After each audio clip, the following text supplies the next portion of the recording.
मैं आपको कहता हूँ कि आप एक सीन को इमेजिन कीजिए कि आप और आपकी फैमिली अच्छे से वेकेशन पर गए हो और बहुत सारी जगहों पर आपको घूमने का मिल रहा है और आप अच्छे से वहाँ पर इंजॉय कर रहे हो। आपको कोई भी टेंशन नहीं और आपके अकाउंट में पैसिव इनकम आ रहा है। आप नहीं कार्य कर रहे हो, 15 दिन 20 दिन की छुट्टी लेकर के आप चले गए, फिर भी आपके पास पैसिव इनकम आ रहा है और आप कहते हो कि थैंक यू गॉड इतनी अच्छी लाइफ मुझे देने के लिए। वहीं पर सीन नंबर 2 इमेजिन कीजिए कि आप जवान नहीं हो, आपकी पूरी लाइफ पूरी तरीके से काम करने में गुजर गई है। आपने इतना मेहनत किया, 10 से 12 घंटे की जॉब की, उसके बाद आप रिटायरमेंट हो गए, अपने पैसों को सेविंग करते करते बढ़ाते चले गए हो और आपकी एज 60 साल की हो गई है और आप भी गए हो उसी वेकेशन पर घूमने। मैं आपको कहता हूँ कि आप एक सीन को इमेजिन कीजिए कि आप और आपकी फैमिली अच्छे से वेकेशन के ऊपर आप जाते हो इंजॉय करने के लिए, लेकिन आप इंजॉय नहीं कर पाते क्योंकि आपकी एज 60 साल की हो गई है, आपके घुटनों में दर्द होता है और आपको ऐसा लगता है कि अब मुझसे इंजॉय नहीं हो पाएगा। तो आप कौन सी लाइफ चुनना पसंद करोगे? मुझे पता है बहुत सारे लोग किस नंबर 1 को लाइक करेंगे। Author Tim Ferriss the 4 hours work week. Now आज की इस बुक में ऑथर कहते हैं कि कुछ पाने के लिए हमें कुछ खोना नहीं पड़ता, कुछ अलग करना पड़ता है। हम लोग अक्सर ऐसा सोचते हैं कि अपनी लाइफ में अच्छी से अच्छी डिग्री ले लेनी चाहिए, जॉब करना चाहिए और फिर हमें प्रमोशन पे प्रमोशन लेते हुए चले जाना चाहिए, फिर हार्ड वर्क करके ज़्यादा से ज़्यादा सेविंग करें ताकि हम 60 साल की एज में रिटायर हो जाए, फिर अपनी लाइफ को इंजॉय करें। सच तो ये है दोस्तों कि अगर आप 60 साल की एज में रिटायर भी हो जाते तो आप इंजॉय करने के लायक नहीं रहते हो। दोस्तों ये बिल्कुल वैसा ही है कि एक जवान आदमी की उम्र पूरी की पूरी जेल में गुजार दी जाती है और उसे 60 साल की एज के बाद छोड़ दिया जाता है और बोला जाता है कि जाओ तुम अब आज़ाद हो गए हो। ऑथर कहते हैं कि मैं आपको कुछ पॉइंट्स बताने वाला हूँ जिनको आपको बड़े ध्यान से सुनना चाहिए। Point number 1, the new rich.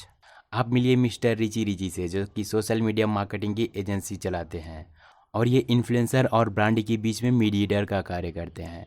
कुछ परसेंट उनमें से चार्ज भी कर लेते हैं। रिची रिची बहुत ज़्यादा हार्ड वर्क करते हैं, 5 साल तक मेहनत करते हैं और उसके बाद इनकी कंपनी एक ऐसे स्टेज पर आ जाती है जहां पर बहुत सारे लोगों की प्रॉब्लम सॉल्व करती है, बहुत सारे लोगों का ब्रांड ग्रो करवाते हैं।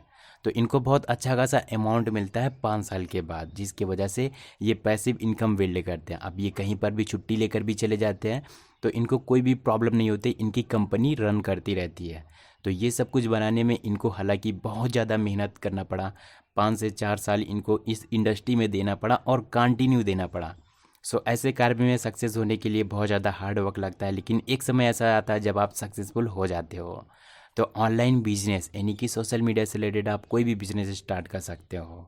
Point number 2, absolute income versus relative income. इन दोनों में क्या अंतर होता है अभी हम समझने वाले हैं। दो व्यक्ति हैं, एक का नाम है मिंटू, दूसरे का नाम है पिंटू।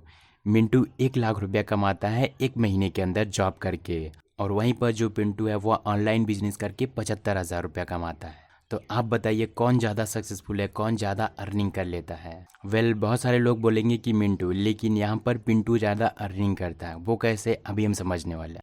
मिंटू 40 घंटा वर्क करता है एक वीक के अंदर और जो पिंटू है वह 20 घंटा वर्क करता है एक वीक के अंदर। तो पिंटू ज़्यादा अर्निंग कर लेगा अगर टाइम के अकॉर्डिंग कैलकुलेट करें तो ये डिफरेंट होता है absolute income versus relative income में। यहाँ पर टाइम का बहुत ज़्यादा इंपॉर्टेंट हो जाता है।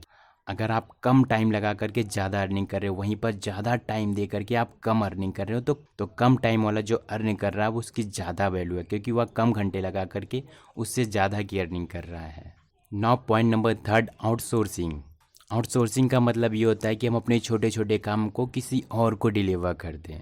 तो बहुत सारे लोग जो रिच पर्सन होते हैं वो अपने कार्य को ज़्यादा से ज़्यादा आउटसोर्सिंग करते हैं, यानी कि किसी दूसरे को डिलीवर कर देते हैं। जैसे गाड़ी चलाने के लिए ड्राइवर रखते हैं, खाना बनवाने के लिए कुक रखते हैं, घर में झाड़ू पोछा करने के लिए नौकर चाकर रखते हैं। ऐसे बहुत सारे लोग करते हैं। तो ऐसा क्यों करते हैं? वो हमें लगता है कि वह शो ऑफ करने के लिए ऐसा लगता है, लोगों को दिखाने के लिए करते नहीं। उनको पता होता है कि उनकी टाइम की कीमत क्या होती है। जितने टाइम में वो छोटे छोटे कार्य करेंगे उतने टाइम में वो अपने लिए कुछ इंपॉर्टेंट कार्य कर लेते हैं, कुछ क्रिएटिव कर लेते हैं, कुछ वह नए नए आइडियाज़ पे वर्क कर लेते हैं जिनको आगे चल करके उनके पास ज़्यादा अमाउंट जनरेट हो जाता है। Now point number 4, being effective versus being efficient. अब हम समझ लेते हैं कि इफेक्टिव और एफिशिएंट में क्या अंतर होता है। इफेक्टिव का मतलब होता है सही तरीके से कार्य को करना, क्या सही कार्य है उसी कार्य को करना। और इफिशिएंट का मतलब होता है कि चीज़ों को सही तरीके से करना, अपना 100% दे करके करना। जो न्यू रीच के कैटेगरी के लोग होते हैं वो हमें इफेक्टिव कार्य को इम्पोर्टेंट देते हैं, और जो काम उनके लिए नहीं इम्पोर्टेंट है वो किसी और को डिलीवर कर देते हैं। कम काम करते हो तो आप आलसी नहीं हो। ऐसा कहा जाता है कि आप ज़्यादा कार्य करोगे तो ज़्यादा सक्सेस होगे, लेकिन आप बताओ, एक जो गधा होता है वो ज़्यादा कार्य करता है, ज़्यादा हार्ड वर्क करता है, तो क्या वो आज सक्सेसफुल है? नहीं। सक्सेस उससे नहीं डिफाइन होती है कि आप ज़्यादा हार्ड वर्क करते हो या फिर ज़्यादा टाइम तक कार्य करते हो, बल्कि सक्सेस इससे डिफाइन होती है कि आप उस कार्य को कितना जल्दी कर रहे हो, कितने अच्छे तरीके से कर रहे हो, कितने ज़्यादा उसको प्रोडक्टिविटी से कर रहे हो। ऐसा तो नहीं है कि आप लैपटॉप की स्क्रीन को खोल करके खाली देख रहे हो 1 घंटे से। उस कार्य को करने से कोई मतलब नहीं है, बल्कि उसके स्थान पर आप 10 मिनट 15 मिनट कोई कार्य कर लिए, वह ज़्यादा इम्पोर्टेंट है। हमें इस बात पर नहीं फोकस करना चाहिए कि हम दिन में कितने घंटे कार्य करते हैं, बल्कि हमें इस पर फोकस करना चाहिए कि हम कितना प्रोडक्टिविटी से उस कार्य को कर रहे हैं। जहाँ पर हमने आपको बताया कि रिच लोग क्या करते हैं और वह अपने टाइम को किस तरीके से मैनेज करते हैं। सो आई होप कि आपको यहाँ से कुछ ना कुछ ज़रूर सीखने को मिला होगा।